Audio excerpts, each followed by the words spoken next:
We're not trying to be aggressive with it. We're just trying to be ourselves. One of my favorite sayings that I've heard since coming out was, be careful what you say because you never know who it affects. What you're saying is, don't be who you are. Hide who you are because it makes me uncomfortable.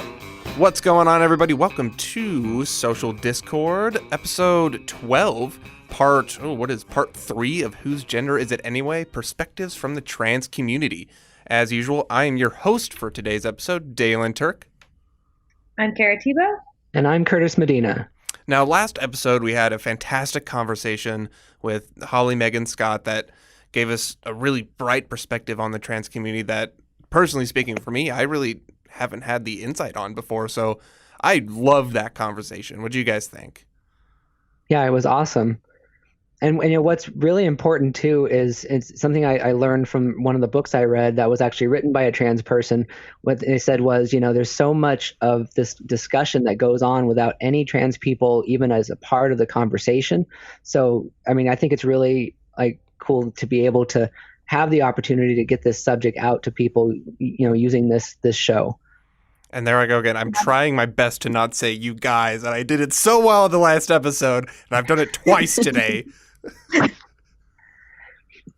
You know, it happens. I mean, it's something that I think people have to. You have to self-regulate. You have to, but I don't think you can beat yourself up about it either. You know, right? Yeah, it's a learning process. I'm doing my best, but we're having another conversation like that today. So, Curtis, why don't you introduce today's guest? Yeah, I'm really proud to introduce you to Xan Lutsky. They are a non-binary trans person. And they are a sexuality and gender educator and trans organizer. So welcome, Xan. Hi, thank you for having me. Yeah, thanks for joining us. Thanks for being here. Now, for people who don't know what non-binary trans means, could you tell us a little bit about that? Of course. So non-binary trans, I guess, would be the opposite side, if opposites even do exist, to the binary trans, which is what most people think of when they think of transgender people. So, you know, people who were assigned female at birth but are men, or people who are assigned male at birth but are women. So non-binary, I like to say there's infinite ways to be non-binary, and not every non-binary person identifies as being transgender. I do, but basically it means your gender doesn't align with your sex assigned at birth, but not necessarily in a binary way. So it could be anything from, you know, so it's, so non-binary is kind of an umbrella term. And then there's a lot of different definitions.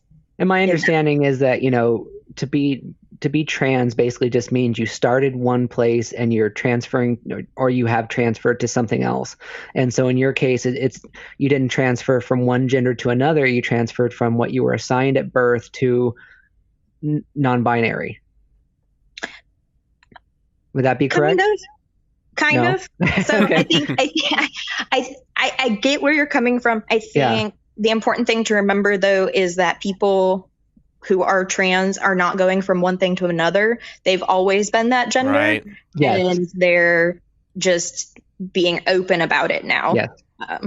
So, like, I've always been non-binary, even though if you had asked me at 12, I would have been like, I am a woman through and through, and I'm strong, and I'm a feminist, and now I'm like, I'm non-binary and I'm a feminist. I feel like that's definitely something that people outside of the queer community struggle to understand, because, you know, someone from the outside looking in who doesn't really quite understand, they see it from, this is what you were, this is, you know, what you were assigned to, and this is what you're changing into. And it's like, well, no, this is what they've always been. It's just that now they're being open about it. I feel like the word trans is kind of it might even be the wrong word, in general, to use. I kind of hope that eventually it kind of fades out and we can just say, you know, I was born a woman. That's how it is. Or I was born, you know, a man, or I was born non-binary or whatever. It seems like the word trans kind of confuses it a little bit. It is a bit of a misnomer. I do think that we've made like a good update to saying transgender instead of like transsexual, though. So I think we're making progress. It's just, it's hard. We have so much vocabulary within the trans community itself. Keeping up with it can be a bit tricky for anyone even within the community. So it's like a textbook almost, you know. There's revisions all the time, and I might even have the penultimate version, but we're all just trying to keep up. It's funny you bring up like how many different words and definitions and whatnot there are, because in research for the series that we've been working on, I found basically it was a glossary for like LGBTQ words, and it was so long, and I was like, most of these I haven't even heard of, and it was really fascinating because it's like you get some that are so similar, and it's like this one defining thing that makes them different, but it's such an important part that you have to separate them. And it's luckily we're getting to a point now where people have more, I guess you could say, options to define who they are. That's a way to put it. Yeah. I think it's really helpful, especially within the community. Like I said, before we started recording, we were talking, and I was like, I could list all of my labels, all of my identities. And, within certain circles, I wouldn't be able to do that. Like I really stick with just the fact that I'm queer, or some people like outside of the community or even in the community aren't comfortable with the term queer. So, I'm bisexual, and then they get confused because bisexuals can't like non-binary people, according to some people. So yeah, I think it depends on which circles you're in, but especially like within the trans community itself, or especially within the non-binary community, it can be helpful trying to find your own people and find a group that you feel understands you. Now so we introduced you as a sexuality and gender educator and trans organizer. What does that mean? What do you do as in those titles? So as a sexuality and gender minority educator, I basically just teach people about sexuality and gender, especially gender minorities such as non-binary people, gender non-conforming people, trans people, and then with trans organizing, I'm a community organizer for a lot of different human rights issues. But being a trans person, sometimes I have to prioritize myself, especially with the way the government's been acting the past couple of years. So, yeah. How bad has it been in the last couple of years? I think you're talking specifically about since Trump has been elected. Give us the spark notes for, what are the I guess most important egregious acts that have been happening with those policies. Okay. So of course, one of the biggest things in the news regarding Trump and trans rights was the trans military ban. I have a lot of friends in the military that lost their jobs because of it. Wow. And it's hard, especially as a trans person, you face a lot of employment discrimination already. And so the military is kind of one of those things that was always like a sure bet. And to know that the military is going to turn you away, and that's how you were paying for college or getting the healthcare you need, or so many people go to the military because they don't have other options. I mean, some people just do it because that's what they want to do. They want to serve their country. That's great. But a lot of people definitely have that second reason, or maybe even a first reason that, I'm not welcome at home, or I just don't want to be at home. Therefore, I'm going to do this thing for myself and help my country. And it's crazy that we wouldn't allow them to do that. It is. So that leads me to actually one of the more recent decisions that's come out, which is the Supreme Court decision to not allow employment discrimination based on sexuality or gender identity. So I'm interested to see how that plays out with the military. I don't think it applied to government, didn't it? Wasn't there something in I'm not for sure about this, but I want to say that there was some kind of special thing in that law that said unless you're in government. It was some stupid like provision. I didn't see that.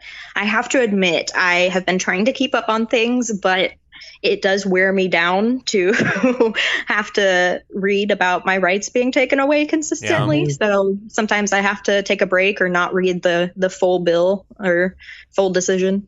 Do you know what their justifications were for not allowing trans people in the military? Is it do they justify it through because of medical expenses or, Yes, that was the supposed reasoning.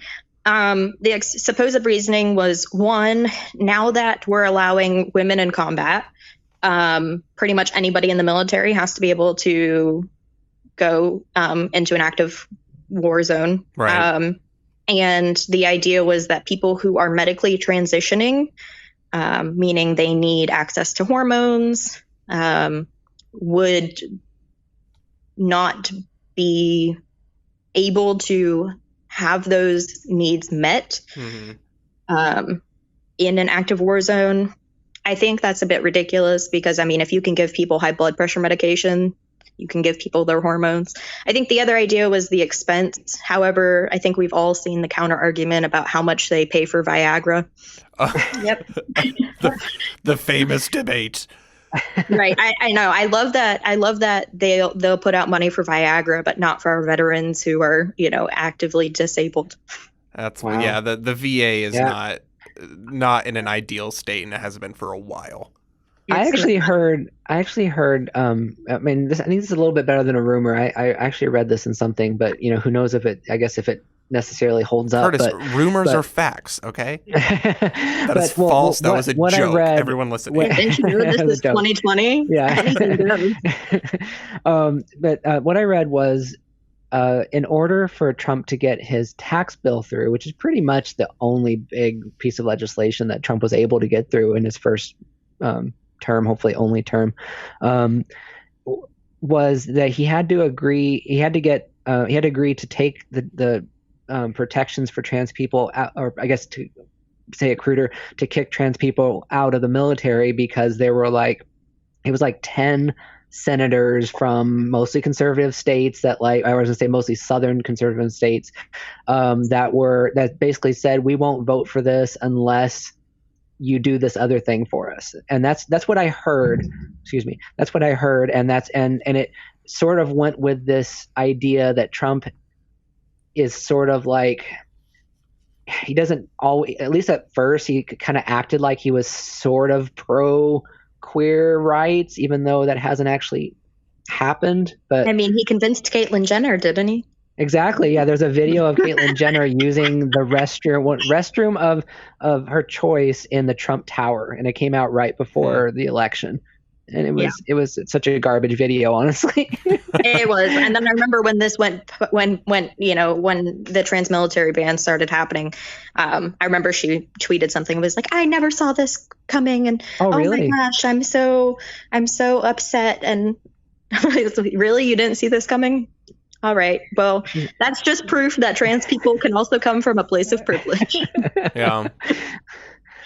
That's true. That, Xan, you mentioned earlier, you talked about it's a little bit hard for you to keep up with this stuff, to read about your rights taken away. And I don't want to get, too political, but I also want to point out for anyone listening, we are heading into voting. And when you say, my vote doesn't matter and it doesn't really affect me and things like that, it's a huge privilege to feel like you're not affected by whoever's in office. And there are repercussions for your vote. So I think it's important as we head into kind of this voting season and this election to remember that your votes do have consequences, especially if people around you, people that you love, they are affected by certain policies. Keep that in mind, because just because you don't feel it doesn't mean that other people don't. That's a conversation I like to have with my Trump supporting grandmother quite a bit. But we all, though. Isn't that fun? Yeah, I think it really struck home going back onto major legal decisions that have been made this year. The biggest one that hit close to home, a little background, I'm a nursing student. I work in critical care at a local hospital, and we are in the middle of a pandemic. So good times. It's been interesting. And then Trump repealed Obamacare protections of trans people in healthcare. Well, actually, anybody, any sexuality or gender identity. But I think obviously it's going to hit. Well, it was going to hit harder to trans people. Basically saying that anyone at any time, even in an emergency situation, could refuse to treat someone based on their sexuality or gender identity. Like based on the religion or something? Is that because of a religious exemption? So How is that even allowed? Like, don't you take an oath to kind of help people? You know what, you do, but I think you would be surprised at how many people how many people there are in healthcare that have stopped caring about people. So for example, you break your leg and you need to go to the emergency room. If the doctor who is sent to treat you is, evangelical Christian or whatever, and they don't want to treat you, they don't have to? They don't have to. It also extends to working in the hospital. If I were to get hurt, sometimes we have combative patients. Sometimes there's spills and you slip. If I got hurt at work, my coworkers could refuse to treat me. What about I got in a car accident and this was giving them a pass on that. Wow, that's crazy. I mean, and I think the scariest part for me. The scariest part for me was the idea that I could get into a car accident and need EMTs or paramedics to save my life and stabilize me until I can get in an ambulance or get to a hospital. And that's up to the two people that show up on the scene. And if both of them are like, no, I'm not touching them, and I die, that's legal. Wow. I'm surprised, I mean, I know what their intentions are with doing this, but I'm surprised that I'm really surprised that they don't see the double standard there. It seems like this opens it up so that, if it's say you're a Christian and you get hurt and the person that is treating you, is of another religion or of no religion, and they're like, I'm not treating this Christian or whatever, like, you'd be horrified. You'd be like, how can you do this? It's like, what does this matter or whatever? Like doesn't this actually open it up for that as well? I mean, for say Christian people to be, I think not treated potentially. It does.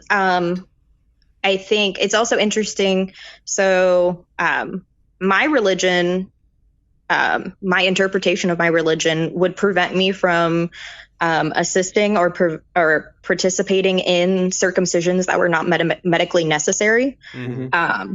And I think it would be interesting to see what a lot of these Christian people who want to circumcise their children with penises would say to that. But I will say, thankfully, a federal judge did block that.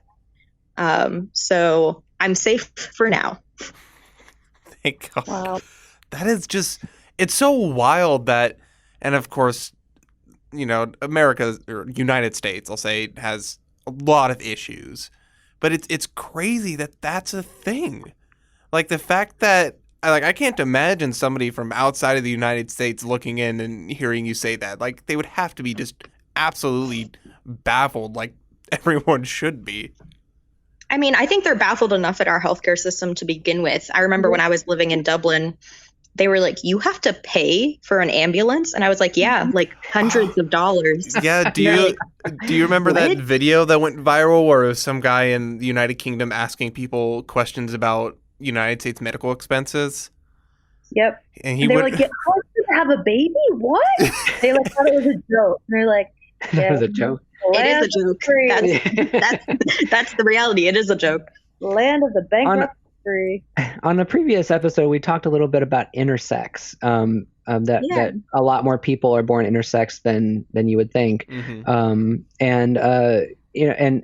And I've only done a little bit of research, and I'm not sure how much you can talk about this, but just from your perspective, like is there a lot of cases where somebody's born intersex and the parents decide to go with basically a surgery that makes them either male or female to assign them officially one or the other. Like, do you know anything about that, or do you have any opinion about that?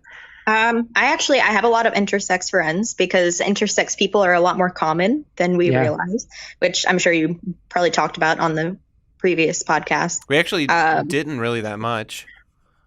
Yeah, so the estimate is anywhere from between 2 to 11% of the population. Wow.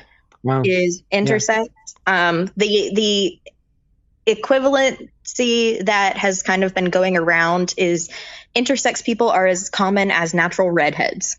That's the one I heard on the Tyra show years ago. The statistic has not changed. Wow. Well, we can't know for sure, because like there's a lot of ways to be intersex. It's not necessarily just ambiguous genitalia.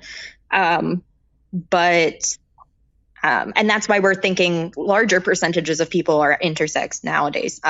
But at a very minimum, the estimate is at least as many people as are natural redheads. Not that they have anything to do with each other, but just if you think about how many people you know that naturally have red hair. Wow. You know, Curtis and Kara, in our first episode of the series, Queer is History, and during my segment on the queer community in the American frontier, I talk about Mrs. Nash, who was a trans woman who, or trans Hispanic woman who lived just like amongst this camp of just men, like all these military people, and had like 3 husbands all throughout his life, and they didn't figure out that it was a trans woman until her death. And you know, everyone's question, well, didn't they have sex at all? And the author quote says they kind of looked it to the idea of ambiguous genitals, as Xan just said. It basically meant that then. Mm-hmm. So it's another thing where, you know, it's not this 20th century thing. It's been something that's been happening forever. It has been happening forever, and it's still happening. Unfortunately, a lot of states, I mean, the majority of states in this country don't have laws against it. I think laws against what? I'm sorry, against surgery on intersex infants. Oh, okay. Yeah. There's very rarely an actual medical necessity for surgery on infant genitalia. And the idea put out by the American Pediatric Association and the American Psychiatric Association is, if you have an intersex child, to not alter them surgically and just raise them to be a child and let them figure out who they are. Mm-hmm. Is it any more difficult for them to do it later than it would be to do it immediately? I mean, of course, it's the same idea as circumcision. Well, if they change their mind and they want to do it later, then they'll remember the pain and they won't remember it as a child. It also takes the option away. But exactly, it takes their option away. And I will say the majority of my friends who are intersex had their options taken away and now have to deal with the reality of medically transitioning yet again because their parents got it wrong. The doctor got it wrong. They picked the wrong thing. Or they're non-binary and they would have been perfectly happy with ambiguous genitalia, but that's really interesting. That's right. I guess you wonder and maybe you could speak to it. Has there been any change in practice of the assigned male at birth and assigned female at birth within the medical field? I know that's kind of like the go-to thing, but has there been any more kind of flexibility in that in the recent years? I think as more of us are getting educated and spreading the word, I think it'll become less and less commonplace. I think there are always going to be places that are decades behind modern science research, even though we as a medical and nursing profession pride ourselves on evidence-based practice. Right. The spread of what should be evidence-based practice comes slowly. I've heard from a lot of my queer friends that that when they go to the hospital, their gender's assumed, even if they correct it, the doctor or the nurses will get it wrong, whether accidentally or maybe even on purpose. Can you talk a little bit about like what you try to do to help people who are queer that come in to feel more welcomed or feel less stigmatized versus I guess what you're trying to do yourself to try to like change this in the medical field? So one of the things I do most is just representation. I'm out at work as queer and trans. Everyone knows, and they know if they have a queer or trans patient and they need someone knowledgeable, even if I'm not at work, they're more than welcome to call me. I've given out my business card because I'd much rather them talk to me about at least what basic care should be than have to put someone who's already in a hard situation of having to be in the hospital through any more stress. Or at the very least, I can come in and have a conversation with that patient and say, talk as someone from the community, who has some understanding, and ask, how do you want to be treated? Because a lot of straight and cis people don't have that comfort of saying, how do you want me to refer to you? They think they're worried of offending people. And so instead they just do what they think they should be doing when really it's the opposite of what they should be doing.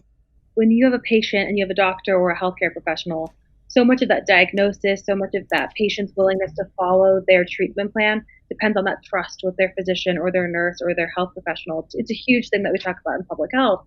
And so when you have people from, a marginalized communities in healthcare, they're oftentimes less likely to be diagnosed correctly. They're less likely to feel comfortable following the treatment plan. So having individuals like you, or hopefully more doctors, more healthcare professionals who can make their patients feel comfortable and can speak to them properly is super important for treatment of patients. Mm-hmm. If somebody out there is in the medical field and they want to learn how to treat their queer patients better, what would you recommend they do? Say they're a cis person, they don't have they don't have a colleague that is queer that they can assign that they actually need to be the one to make that change. What would you recommend they do when they see a patient?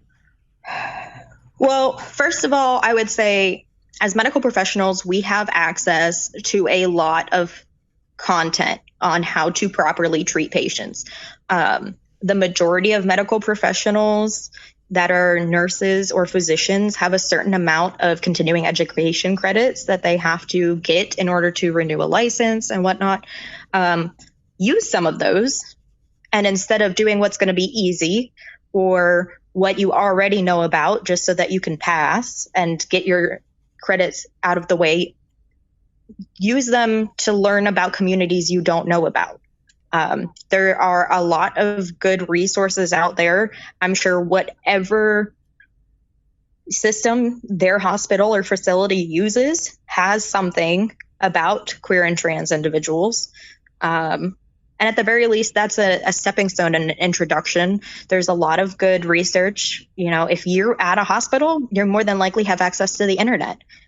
If you are a medical professional, you should know what good research looks like, what responsible research looks like, and you should be able to find that information. There are increasingly more and more studies about queer and trans people, and there's a lot of information out there for healthcare providers. They just have to be willing to go and look for it. I'm not going to necessarily encourage any specific website way to handle it. Yeah. But a lot of good universities, especially if you look at universities in more progressive areas, they're going to have more research and more information, and a lot of them will even have like trans healthcare clinics. Also, I would say use your fellow, like not necessarily your coworkers, but your fellow medical people. If you have a patient, I mean, and this isn't going to work in that moment necessarily, but if you have a patient that you know you're going to be seeing regularly, or like in my case, if I had a trans patient in critical care and you know they're going to be there for a while, email or call someone from a trans health clinic that you find online and say, hey, how do you treat your patients? Medical professionals who are trained in this are going to always be more than happy to give you insight and information. I think, and also just remembering that they're humans and just basic respect. I go into every single one of my patients' rooms and I say, how do you want me to refer to you? Mm-hmm. I live in South Carolina.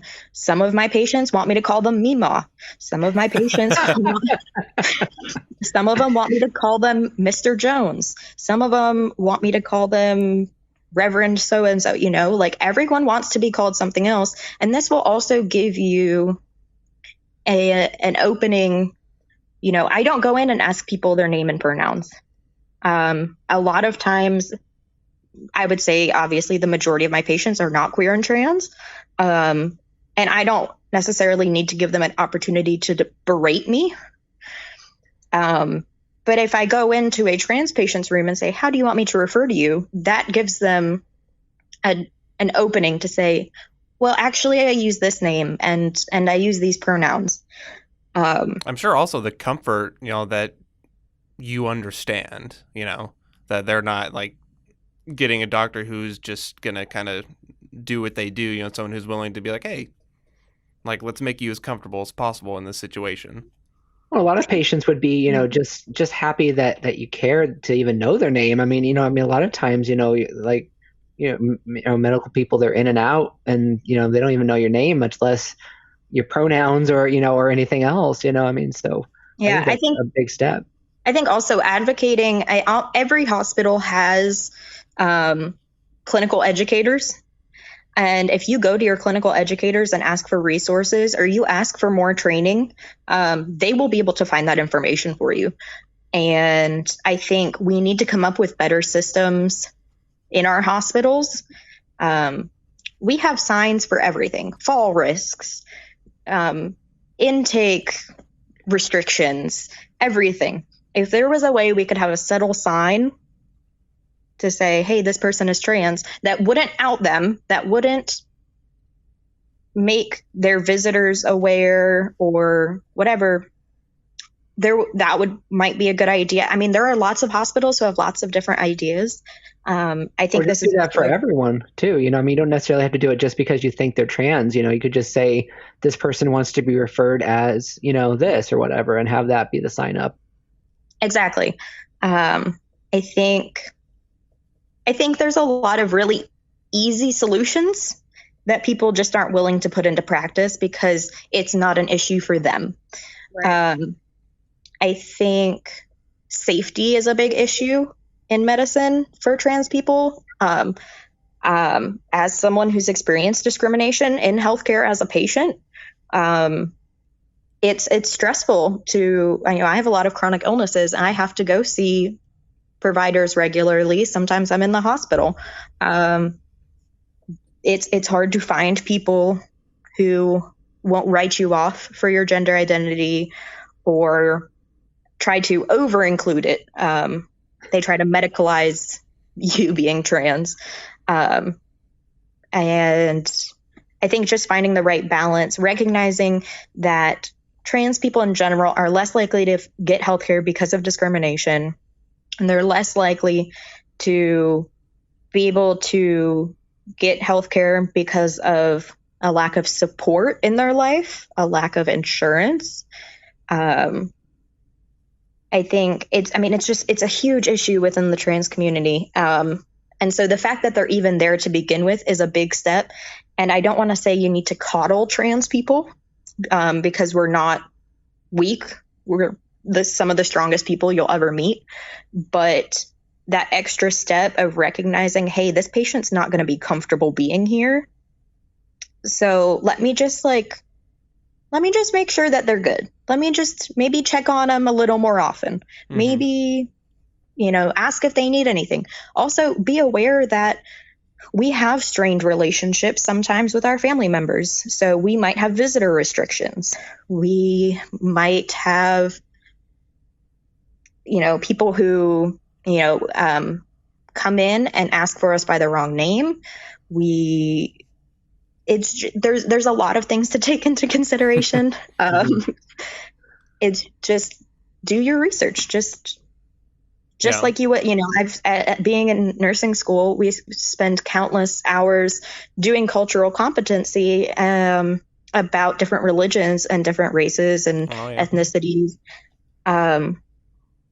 but very little about queer and trans people. So I would say, for as much research as you did in nursing school and since then on how to be culturally competent with other groups, put in that same effort for queer and trans people. Yeah. I think one of the things we also have to get over in our society is this idea that somehow the trans movement is in conflict with the feminist movement and not a part of it. We mentioned on the last episode about J.K. Rowling and her comments basically being that you couldn't be a real woman if you didn't menstruate or something. That had something to do with that. Basically, how people who menstruate, and I'm sure there used to be a word for those people, as Curtis said, and I'll do my best impression as you did. Someone help me out. Wumben, wimpund, wumud.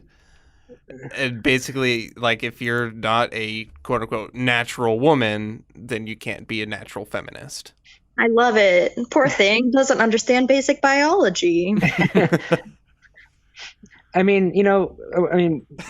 From somebody who does, what do you make of a comment like that? Obviously it's very, simplistic and kind of out of date, but I would say it's not even out of date. We've known intersex people have existed since biblical times. Yeah. Trans people have existed since biblical times. Yeah. In other countries, in non-westernized countries especially, there's a lot of examples of trans people existing, third genders and things like that. Even within our own country, we have people who are two-spirit, and obviously they've been here longer than most of us, being indigenous. And I think it was a frustrating thing for me because I grew up loving the Harry Potter series just like anyone else. And, there's lots of good fan fiction about the Harry Potter world, including trans characters and all the different wonderful ways that magic would be helpful to trans people. And it's such a beautiful thing. And it seems like the sort of thing that the J.K. Rowling that we all thought we knew would have loved. Yeah. Mm-hmm. And then to see her come out with this is obviously just disappointing. It doesn't keep me from loving Harry Potter, but she doesn't get it. I don't give her an excuse for being old or rich. She's not old, but so she's older. She doesn't understand. Well, too bad. My great grandmother, who was 104, understood me being trans. Yeah. I think. How do we mend this divide, though? There definitely seems to be a divide that I didn't expect when I first started researching this, between people who are feminists that don't think that trans people should be included and people who are like, what? Of course they should. And especially, I remember the speech that I saw that you gave at the Women's March. You started off by saying something like, I'm the only person speaking that's not a woman, or something like that. Yeah, sounds about right. It was a few years ago. Yeah. Well, I love that. And what was interesting was I guess what I'm trying to get to is how do you approach feminism from a non-binary standpoint, and what's the reaction you get from things like the Women's March and things that are very heavy feminist events and be included in that discussion? Well, I think it's interesting. So, I know before we had talked about the idea of TERFs, which are trans exclusionary radical feminists. And there's nothing radical about them. They're just backwards. And that's what we call J.K. Rowling. And my own mother is a TERF. And those are the people who think trans people don't have a place in feminism and like women's rights. The speech that you were talking about, my main point in that speech was that we don't have to keep calling it women's rights. We can just say we want gender equality. There's nothing wrong with all of us being treated with equity. If we just all have an equal playing field, that's what we should want. Well, that's what in our last episode, Holly pointed out with feminism. Feminism is not about, it is about getting, women and queer people more rights, but it's about ultimately getting them more rights so that everyone's equal. And right. I guess maybe that gets lost in translation. I don't know. I think something that a lot of people are being fed this idea that trans people want rights that other people don't, or women want rights that other people don't have. We want more. And the reality is we don't. We want the same. I want nothing more than to have a boring, simple life. I don't want to have to spend my Saturdays protesting. I don't want to worry about getting pulled over for fear of violence from a cop. I want to be able to go to work, know that if I get sick, someone will take care of me. I want to know that I can love who I love as long as it's between consenting adults. I want to know that I can have kids and they won't be treated poorly. I want to know, I just want a life. What if you I don't understand how that's so difficult. Everybody wants to look how they want to look. I think it's fascinating that people don't mind when women get plastic surgery, but the minute that a trans person has surgery or takes hormones, it's unnatural in some way. Really good, interesting point that I've actually never thought of. And I wonder if it's just because people, they are so quick to shut anything down that they do not like or that they've never experienced before. So a woman getting larger breasts, well, I'm comfortable with that because that's how it's supposed to be. But, anything else, and God forbid. And I think, unfortunately, ignorance and fear literally prevents queer individuals from living their life just because someone else is a little bit, it doesn't go with what they learned growing up. And I think it also, I think it's also, we live in a misogynistic society. So a woman getting larger breasts benefit the men who look at her in a sexualized way. I think that's one of the largest issues within the trans community is yes, trans people face discrimination, but it's fascinating to see how much more privilege my trans men friends get when they transition. And it's I would say the biggest factor as to why so many trans women face murder, because men don't like to see other men, quote unquote, giving up their privilege to be weak and womanly, and it's somehow a disgusting thing and they deserve the worst for it. The insecurity of the male ego is a fragile thing. It is. And then I think when people look at people like me and they go, what? My simple mind can't put this person in one of two boxes. They get scared. I think a lot of it comes from a place of fear and of unknown.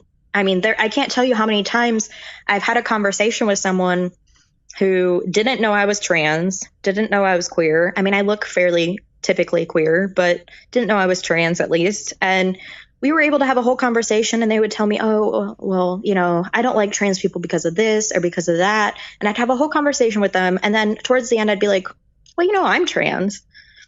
And they'd be like, really? But you're so nice and you're so educated and you're so, like all of those. You're like, stop. Little insults. Mm-hmm. Yeah. And I'm like, almost every trans person I know is like a genius. And strong and really empathetic. Like, you have to think about, like, when people go through like the worst traumas in their life, usually they end up being more empathetic. And trans people just typically face a lot more trauma than cis people. I think every trans person I've known has been very intelligent and very empathetic. So, I mean, that's been my experience as well. So I think people just need to give us a chance. Xan, so I know there are members in my family who have this perspective, and I feel like it's a perspective that's pretty strong and kind of like maybe the center-right political spectrum. But it's the idea of, it's kind of, I guess you can say kind of the don't ask, don't tell, but it's, if you're gay, if you're trans, like, you do you, but just don't push it onto me. What is your response? And I'm just, exactly what I'm talking about. What is your response to that perspective? Because it's one that I know a lot of people in probably like the 45 to 55 age range have. So what's your response to that ideology? I think it's ironic. I think within the trans community, we have a lot of memes about this. And it's like, don't push your gender on me. Don't push your sexuality on me. But then cis people go and gender everything. Mm-hmm. And they want like little boys and little girls to pretend to get married. And everything is pink or blue. And girls play with dolls and boys play with trucks. And a girl is not being dainty enough if she's playing with trucks. And a boy's a little sissy if he's playing with a kitchen set. And like, or even then, if a girl is playing with a truck, she's a tomboy. She's a tomboy. She's not a boy. It's too much. She'll grow out of it. I just, if they understood, if they took a moment to really think about how much our society genders and sexualizes everything, they would see that it would, and then they could take a moment to be empathetic to the fact that that makes us uncomfortable. I would hope that they could see or have some empathy for the fact that we're not trying to be aggressive with it. We're just trying to be ourselves. Mm-hmm. And unfortunately, because so many people push back against us, it's that idea of like, you didn't try to start the fist fight, but they just kept pushing you and you had to defend yourself. So you finally threw a punch.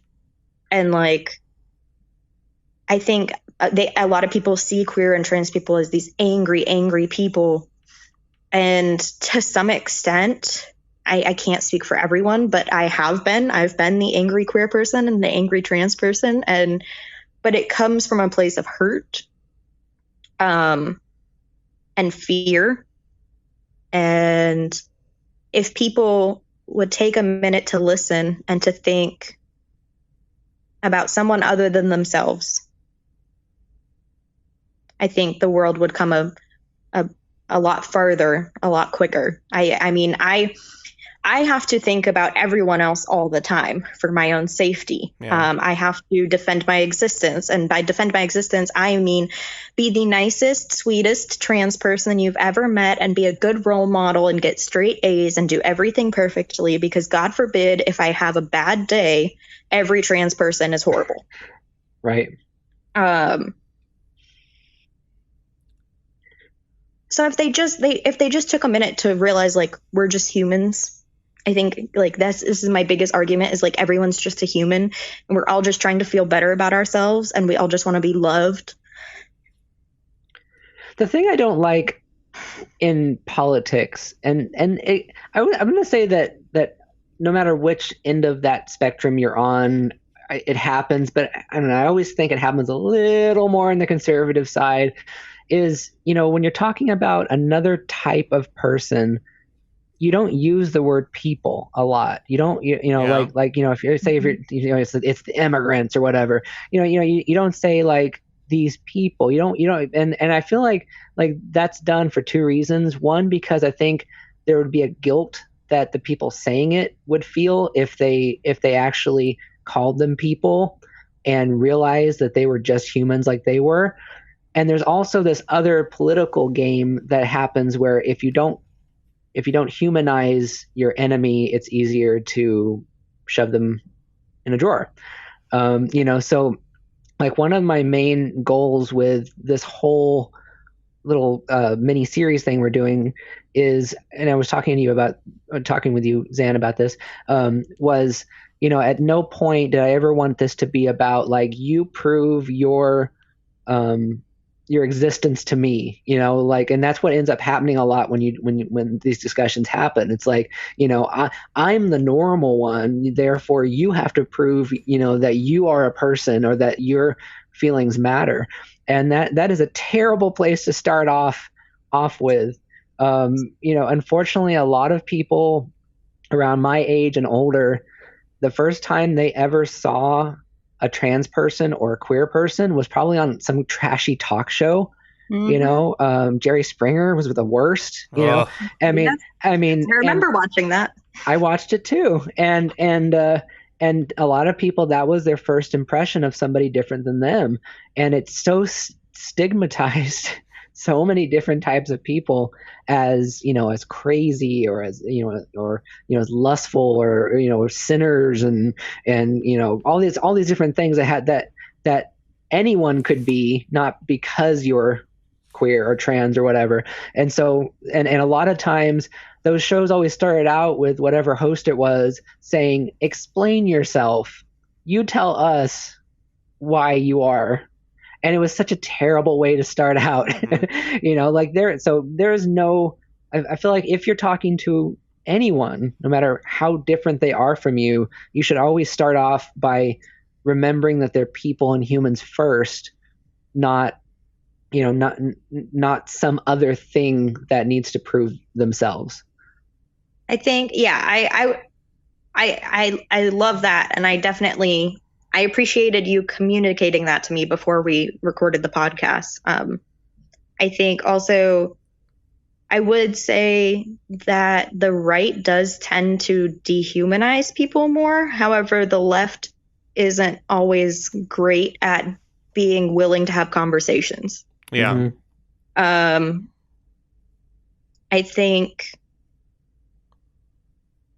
think especially like living down here, like a lot of people just don't know better. They've never met a trans person that they're aware of. Right. So it does take meeting someone and being like, oh, you're not horrible. And down here, by meaning the South is the South. Yes. Yeah, what Dan's talking about. South Carolina. But I think also, and I'm guilty of this sometimes too. There are just days where I'm like, I can't keep explaining myself to everyone. And you shouldn't have to.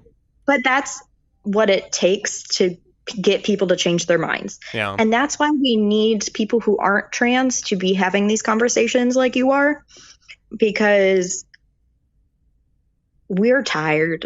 We get tired. And the more that people who truly understand, or at least have a basic concept and can steer people in the right direction, but aren't trans, can speak to people who are hesitant or fearful of trans people, the more change that we're going to make. I love being an educator because it puts me in the room with a lot of people who want to come to just argue with me.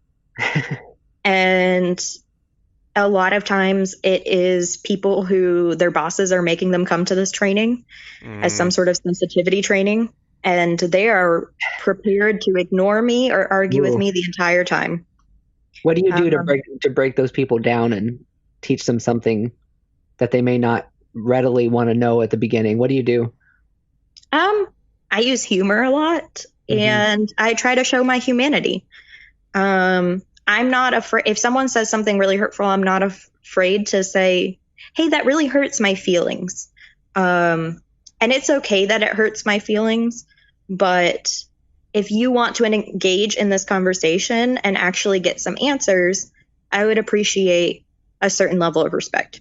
Yeah. I also, sometimes, it depends on certain people. Sometimes you have to assert some sort of dominance, if you will, and be like, hey, I'm the expert on this, so I'm going to need you to sit down and listen for a minute. Or, sometimes you just have to leave them alone, and eventually their ears will perk up. Right. I think it's that same thing. Like, we shouldn't have to tell people, oh, you should care about this if you have a trans kid or a trans sibling. But what if you did? Think about it. What if your kid came to you and said that they were trans? A lot of people haven't had that idea. One of my favorite sayings that I've heard since coming out was, be careful what you say because you never know who it affects. And it basically the picture was like a kid listening to like their parents like saying something probably derogatory about someone, In other words, like even if you don't think your son or daughter or are queer or or whatever, even if you think that that's the furthest thing from the possibility, like it doesn't give you like the right to just talk about these things that could possibly, if for no other reason, could possibly devastate someone you love. Mm-hmm. I think that's really important. I grew up listening to my mom say things about, two boys holding hands, or saw someone kissing and, oh gosh, that's disgusting. I wish they wouldn't, blah, blah, blah, blah, blah. And, my parents will both tell you growing up, I overcompensated for being queer by being boy crazy. So they never would have thought that I was going to grow up to be bisexual. But I did. And I still think about the way that my mom talked about those people. Mm-hmm. And, part of you wonders, oh, do they still say those things when I'm not around? Do they still think that way? I think that picture, I know the one you're talking about, and it really hits home. And if for no other reason, even if your kid does turn out to be cis and straight, teach them how to be a good human. Yeah. That's the biggest thing. I wanted to make, I know we're kind of getting a little short on time, so I did have one thing that I really wanted to ask you about. I remember the first time we talked, we were sitting at a table that was it was a queer party, kind of like a holiday party or something. A holiday party. Yeah. And we were like at the cool table, basically. It was the most diverse table at the party. Like, I mean, we had every age, we had every type of person. It was so interesting, people from all over the place. And I remember one of the things that really caught my ear that you said, and it actually made me think about you for this episode, was that oftentimes trans people are left behind in the LGBTQ movement or queer movement, and that trans people were such a huge part of Stonewall and of different and of the things that led up to Stonewall, and yet in the same period of time since then, they've sort of been a little left behind, maybe a little kind of pushed to the side, so that gay and lesbian people who are now sort of in the vogue can kind of rest on their new rights, and they kind of have forgotten some of the original people that helped them get there. And so could you just talk a little bit about that? I mean, hopefully I didn't say it all, what's your thoughts on that? Does that happen all the time? Is it still happening? What can we do about it? It does happen all the time. There are countless times when I'll be in a gay bar, and I tell someone I'm trans, and they're like, "Oh, why are you here?" Because I'm trans. Why are you here? And I think especially as you work your way up through decades, the disinterest, disgust, and unwillingness to learn grows. I think, I run into so many people, my ex included. I mean, she's in her late 40s, and when we first met, she was like, I don't get it. Why can't you just be gay? And I was like, because sexuality and gender are two different things. You should have said, oh my gosh, I never thought about that. I know. You cracked the code. But she was like, well, why can't you just be gay? And I was like, well, that's part of it, but that's sexuality. That's who you're attracted to, and gender is who you are. So they're different. And then she didn't understand the non-binary thing. It took her a long time with pronouns. And I mean, eventually she caught on to it, and things were good. But I think that's something common among people her age, especially, and, even younger. Just that whole, like, well, why can't you just, why do you have to make it so complicated? And I like to turn to them and ask them, or tell them, like, oh, I bet people said the same thing to you when you were younger too. How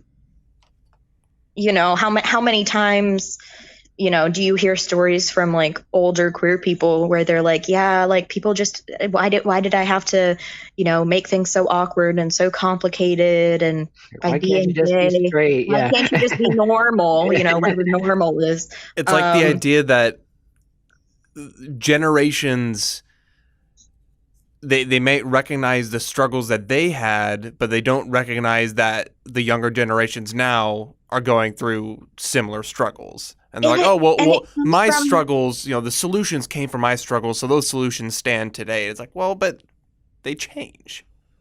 It comes from a place of privilege, like, as, I'm not going to say that, queer people overall are, have equal rights in this country, because that's not a fact. Mm-hmm. But if you are cis and queer, you have far more rights than if you are trans.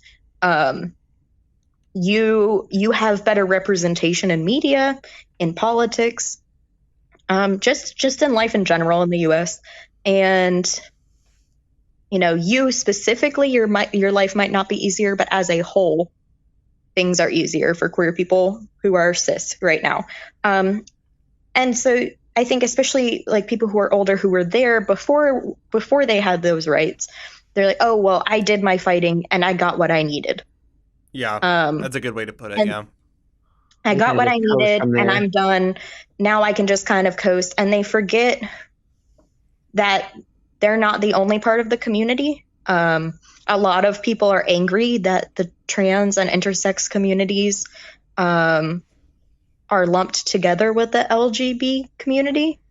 I think that's frustrating because, like you said, like Marsha P. Johnson, Sylvia Rivera, trans women of color.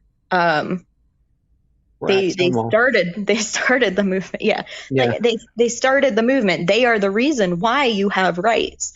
And now you have your rights and you're going to turn your back on us. But it happens even within the trans community. Binary trans people get a right, but they don't advocate for non-binary people. It's just anyone who's up and coming, they're so worried about someone else dragging them down, and then nobody getting the right, that they let go of their integrity and they get theirs, is what the mentality is. Well, I just have to protect myself and whatever, you'll figure it out. Well, and there was a controversy with Rupaul as well, wasn't there, with Drag Race and not wanting a trans person to be part of that or something? Yeah. That's consistently been an issue. Really? Yeah, I believe Rupaul kind of apologized, but then kind of repeated it or something like that. And there's a little bit of a rift there, which I thought was, the last person again, that you would think would have any problem with anyone in the queer community, but had a lot of opinions about who could do drag and who couldn't. Which is funny because if you actually spend time within the drag community, it's one of the most welcoming communities within the queer and trans communities. I've done drag in the past, and I had a lot of concern because I thought it would be fun to be a drag queen. Mm-hmm. And I was like, but I'm AFAB, I'm assigned female at birth. And they were like, so you'd be an amazing drag queen, like do it. And I was like, okay. And I mean, like I did drag king, I did like gender fuck drag, like, like I did it all. But like that community is so much about be creative and be yourself and be silly and weird. And so to see him commercializing on that, first of all, and then it spreads a bad message.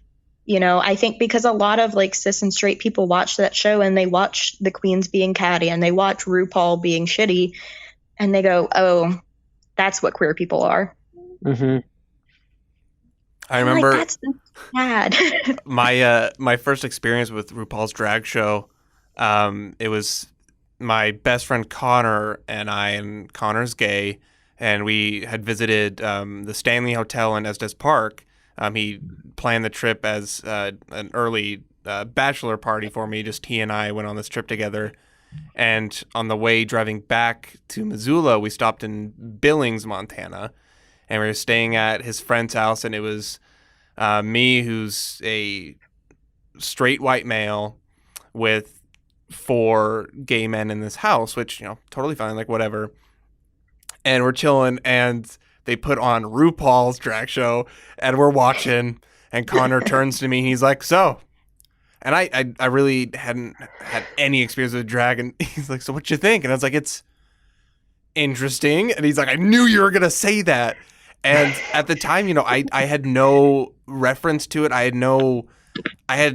was just like, I was completely ignorant to the whole world of drag other than what I see in movies or, pop culture or whatever.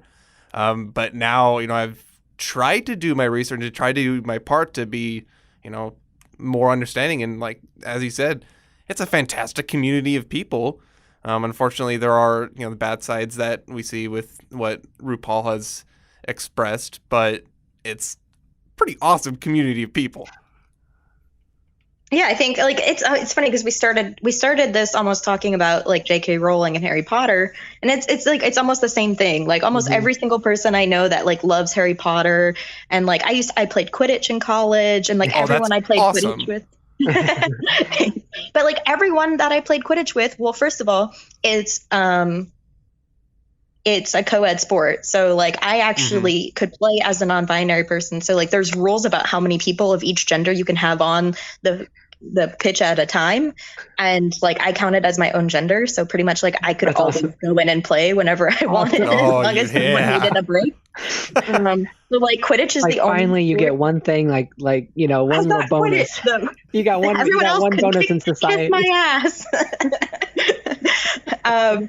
But like, yeah, like Quidditch recognizes trans people and like non-binary people, and it's great. And like everyone who played Quidditch was amazing. Like no one ever misgendered me, and everyone was super supportive. And like I think for a whole, like the people who are super into Harry Potter, like me, are like that. And like I said, like all the fan fiction that's written about like supporting trans people, and then like it's the same with like the drag community, like. And in the reality of drag, like it's such an open and welcoming community. It has its roots in like ballroom and, having each other's back and making a chosen family and just like this wonderful, wonderful, beautiful experience as a queer person. But then you go to like the commercialized side of it, or the person who is capitalizing on it, and they're just a shit person. I mean, so much of it is just based off of money, marketing, the industry. It's not based off of just pure expression anymore. When I think that's what's so sad, and like I think it's fascinating. I don't know honestly much about RuPaul's life growing up, but I know most drag queens come from a kind of rough life, or at least the ones that I know. This might be a South Carolina thing, but they come from a rough life. People don't understand them. Non-white as well, Typically, exactly. Typically, people of color, and face low socioeconomic status, homelessness. This was how they were able to make their money. Finally, find a family that cared about them. Find love, find home.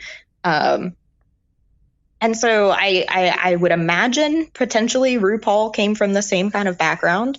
And, the same with J.K. Rowling. At one point, she was homeless. She'd faced domestic violence situations. And you would just, you hear about those people and you expect them to be more empathetic people because they've been through traumas themselves or hardships. And they're just not. And they're stingier with their rights in a way because they've had to scrounge for them or something like that. They're not as open to other people coming into that. And it's that whole idea that rights are not pie. Yeah, we can all have rights. You don't have to share. Just because I got a cut of pie doesn't mean you're getting less pie. It's not pie. It's just we can all just be good people and be nice. I think we don't talk about enough of the effect. I mean, we obviously live in a society where we've called it normal to be straight, which is just, that's such a bizarre word to use for that. There's no such normality for who you're attracted to, and it's normal to wear pink as a girl or blue as a boy. And I don't think there's a lot of talk about the trauma and the internalized stigmatism that gives a lot of individuals. And so even if you fall somewhere that's considered not normal on the gender spectrum or on who you love, you might still hold stigmas against yourself and others because you're indoctrinated. And that's very painful, I would imagine, to have to deal with that. And then the confusion of being why are you treating me that way? We're trying to fight the same battle here, but it's because you're indoctrinated. Exactly. We have words for that. We call it internalized homophobia, internalized transphobia.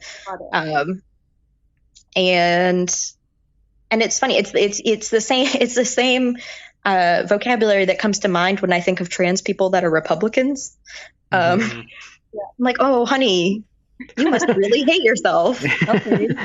I don't have a movie reference directly to this specific trouble within the trans community, but to parallel it to the African American community, if anyone gets a chance, watch Lee Daniels' The Butler, because it's the exact same thing between, I can't think of his name, but the main character, the butler, and his son. Forrest Whitaker, isn't it? Yeah, the actor is Forrest Whitaker, but he has his idea of how he progresses. And it's kind of the idea of a conservative black man where you button up your shirt, you tuck it in, you tighten your tie, and you go to work and you make it happen for yourself.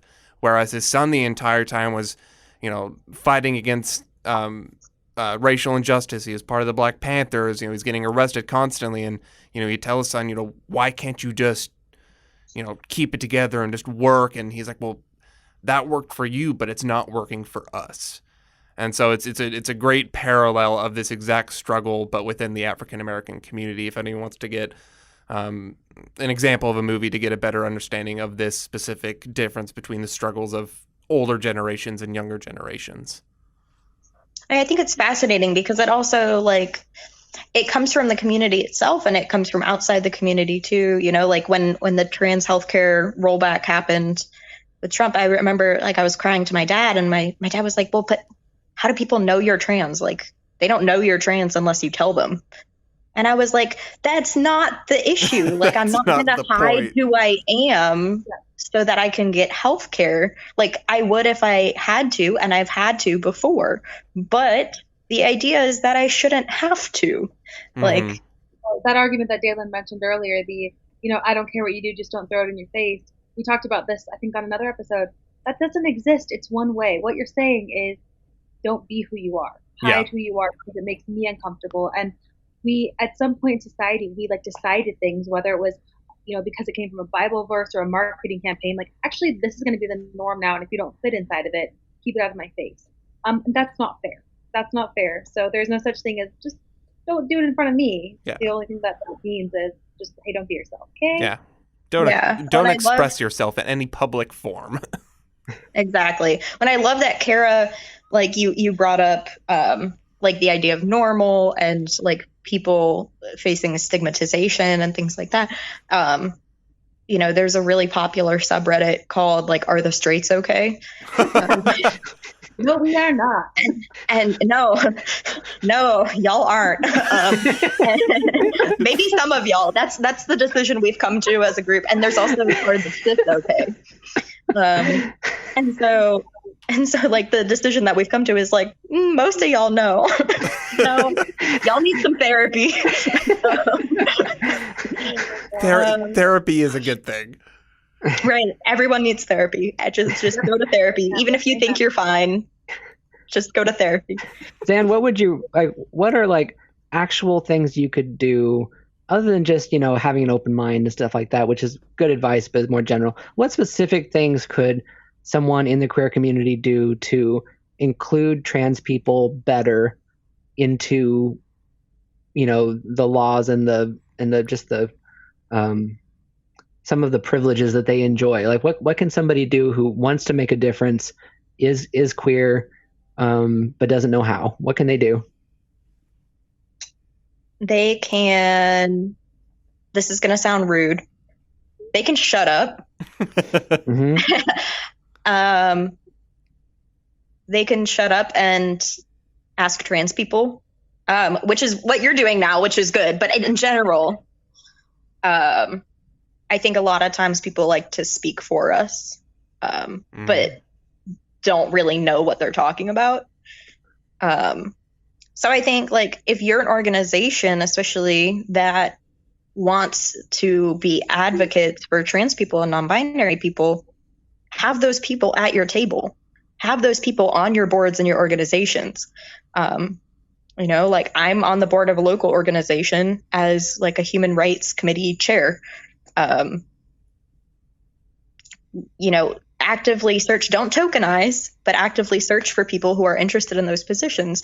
I think also like this, I'm not the first trans person to ever like speak on this, and there's lots of articles about what is important. I think like the basic things, just like making the space for us. If you're having a meeting somewhere, if you have name tags, make sure you have pronouns on name tags. Anytime you introduce yourself, tell someone your pronouns and then ask what theirs are too. And then at the very least, if they don't know what you're talking about, it's an opportunity to educate them about why it's important to talk about pronouns. If you're having a meeting somewhere, and make sure that there is a gender neutral bathroom available.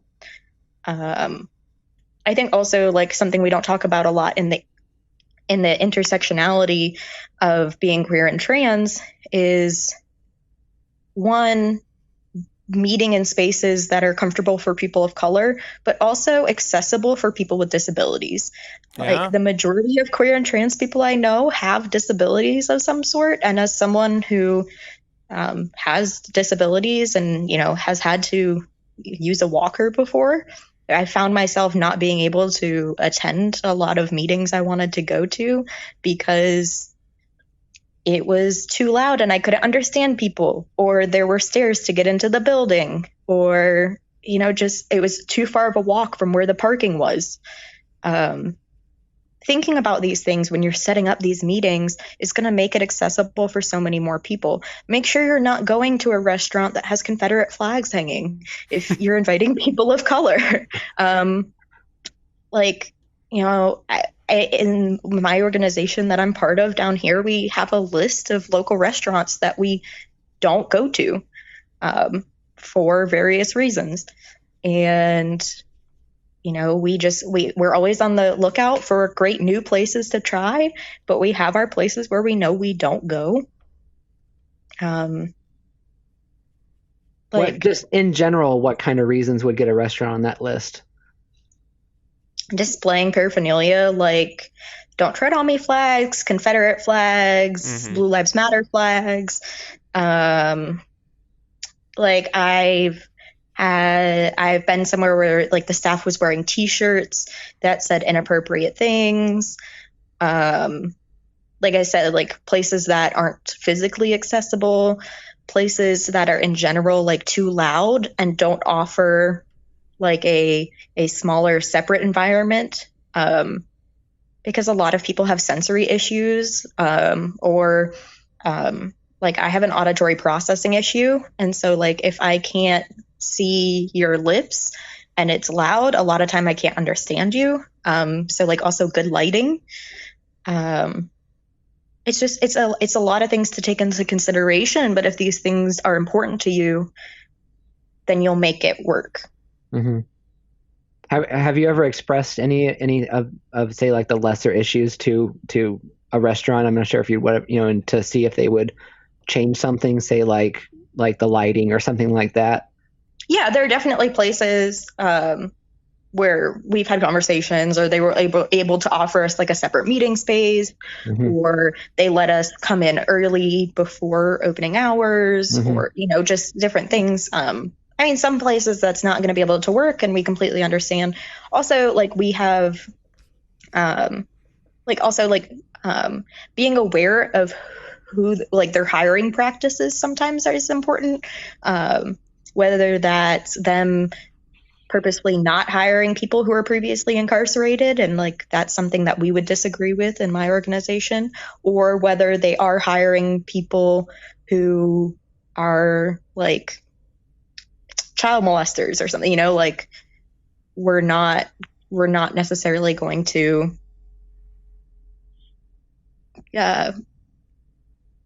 want to be there. Yeah, contribute to that. Their wealth.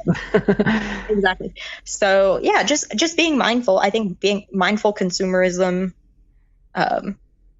is important. That's an old school way of doing it too. I mean, that's something that was a big part of the Pride movement as well. I remember I grew up in California, and I used to go back and forth to San Francisco a lot.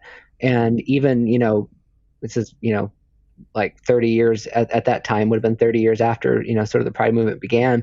I remember there being like lists of restaurants that were gay friendly or lesbian friendly or queer friendly or trans friendly. And essentially the Castro in San Francisco became the Castro because they stopped going to the businesses that were not treating them well, and they went out of business, and they replaced them with businesses that would even be run by queer people themselves. And so that's how a neighborhood starts. They basically weeded out the people who were not willing to lend that hand. Money speaks. People forget about that, but where you spend your money speaks volumes, not only about who you are, but it also is going to impact their ability to stay open. And the more you spread information about their business practices, whether positive or negative, their environment, whether positive or negative, it's going to impact their ability to perform as a business. And it should. All right, y'all, we're coming up on time here. Kara, do you have any more questions you would like to ask Xan? No, Xan, thank you for being on here and chatting with us. And like you said, I think it's important to remember that we need to make sure we're giving platforms for people to speak. Nobody needs to speak for the trans community other than people like you, Xan. And so we're so grateful to have you on here. Thank you. Thank you. Xan, any final points you would like to make, or any plugs as well? No plugs. A couple final points. I had planned on working these in somehow, and then I just forgot. Hey, throw them in now. This is your chance. All right. So the last things I'm going to say are, one, I think a lot of people have a hard time when they're not informed about gender identity because they see it as something that's inherently sexual. And I think like moving away from it having a connection to sexuality or anything sexual at all is going to be important in getting people to embrace the trans community. And then I think second of all, like, I guess I always like to tell people, like, not just necessarily queer people who want to do things, but just anybody who wants to be compassionate to trans people, things that you can do. Like I said already, like always telling people your pronouns, and asking other people theirs, like not just when you think they're trans or when you think other trans people are around, but just in life in general, putting them like in your bio on your social media, putting them in your signature in your email. It normalizes it. So I don't have to be the only one to be like, hey, these are my pronouns. And then also, like, I love when people want to learn more and ask questions, but I think there's a couple important things to ask yourself before you go and ask a lot of questions. One is, can I Google this and find like accurate information that I think is reputable? And then also, because I'm far more likely to be able to educate someone or have a good conversation with them if they have somewhere to start from. If they approach me and they go, hey, I read this article, what do you think about that? That's a lot easier than like, hey, tell me about trans things. Okay, well, where do I start? And then the second thing, which is probably my most important thing, is focused around the idea of consent. And as I was talking about before, sometimes you just get tired explaining things. So asking questions is wonderful, but the first question you should always ask someone when you're asking about their personal experiences or to educate you about their experience is if it's okay to ask questions first. Yeah. I'd much rather someone approach me and say, hey, is it okay if I ask you some questions about this topic? Sometimes the answer might be no. I might be having a bad day. I might be tired. I might be busy. But the fact that you respected me enough to get my consent to ask those questions first instead of just hurling them at me is going to mean so much to me. And I think it's just something that's important for us as humans to like make sure that people are comfortable with having those conversations. Because I'm more than likely going to be more than happy to answer your questions. But and then also remembering, like, yes, I'm on this podcast, but like I don't speak for all trans people. Like no trans person speaks for all trans people. So we can all share our individual experiences and things that we have seen and, come to understand as normal. But we all have individual experiences because we're all unique human beings. Well, I know we appreciate you and we appreciate Holly coming on and talking with us, because as much as we can, talk about the history and talk about some of our analysis, there's so much about this topic and, this area that we just would not be able to accomplish without your input. And so we very much so appreciate you talking with us, because it goes a long ways, I think. Yeah, thank you so much. It was so interesting talking to you, Xan. Oh, thank you so much. I'm honored to be asked to be on the podcast. Cool. Well, I guess that will do it, y'all. Xan will keep you updated when the episode comes out. It should be coming out in a few weeks or so. So Curtis can shoot that link to you and you can do whatever you want with it. But it everywhere. Otherwise, we appreciate you coming on. All right. Thank you so much. Yep. Thanks, Xan. Stay in touch. All right, bye. Absolutely. You too. What another wonderful conversation. It was really interesting to hear the perspective from, I know we spent a lot of the show on that, but just hearing somebody from the medical field talking about the trans community is so fascinating, because it's a perspective, you hear so much about the social aspect and, whatnot, but hearing the actual medical side and even some, I apologize, were referencing, court cases and policy. It was really fascinating to hear.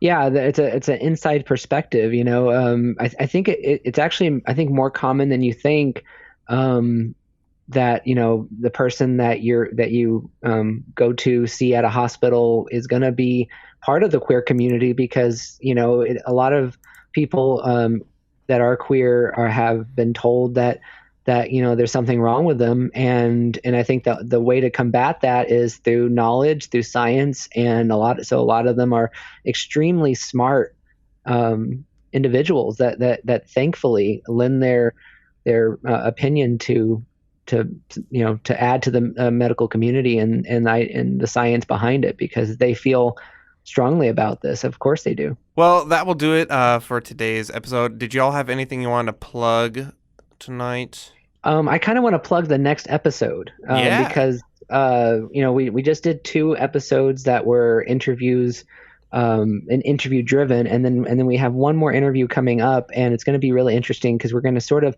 talk about the the history of the drag movement and of Yep. gender expression, which is definitely tied to the topic of gender that we've been talking about, but we haven't necessarily covered it really well. And so I think it's going to be really interesting to do a whole episode on that and kind of just how it ties into the overall movement. You know, it's so fascinating because we talk about, you know, how we have the word queer that covers the whole community, and then you go more individual with LGBTQ plus with all the different, you know, letters, and then from there it just branches out like crazy, and you can choose these individual things and talk about them under this umbrella, but when you talk about a specific one and you talk about them individually, it becomes its own entire thing. And so I'm also can do your own. Especially I'm very excited about the gender expression side of the next episode, because that's a part that everybody does, whether they, you know, really know it or not. And it'll be interesting to kind of dive deeper into. Yeah, I was going to say, you know, people do a whole podcast on these subject matters. So I think it's so cool that we're able to, you know, split this up into, what is it now, 7 parts, I guess. You know, that this is a big series. Yeah, because, you know, you start it off, you know, you think you can cover it in 1 or 2 episodes, and then you're like you said, it just branches off. It's a huge topic, and a lot of it really doesn't get talked about, especially in sort of like, say, non-queer podcasts, which are, you know, they just generally talk about a lot of different things like we are. So I think it's really important that we're treating it this way. You know, I think when we were planning this episode to begin with, we planned it to be 3 episodes. Or the series to begin with, and we planned it to be 3 episodes, and now it's, I think like 7 episodes long. I mean, and honestly, there's probably a lot that we're missing, but I think we're doing a good job to at least get like kind of the nitty gritty of it. I think we're doing our due diligence. But if you want to get a hold of us, you can shoot us an email at pwbnetwork@gmail.com. You can check out our website at podcastwithoutborders.com. You can follow us on the Facebook machine and the Instagram at Podcast Without Borders. Also, if you could, give us some 5 stars on Spotify, Stitcher, Apple Podcasts, wherever you find your podcasts, and just leave us a review. Tell us we're amazing. And then, or you can tell us we suck. That's fine too. If you hate us, let us know. It's good to know. But just let us know what you think about this show, and that way it helps us grow, it helps us improve, and it lets us know what you enjoy and what we're doing right or what we're doing wrong. But either way, it helps us out. So if you could, leave us a review and leave us a rating, it would be much appreciated. And with that, we will talk to y'all in the next episode. Bye, everybody. Bye. Thank you for listening to Social Discord, part of the Podcast Without Borders network. You can get a hold of us by sending us an email at pwbnetwork@gmail.com. You can also check out our website at podcastwithoutborders.com. Thanks for listening.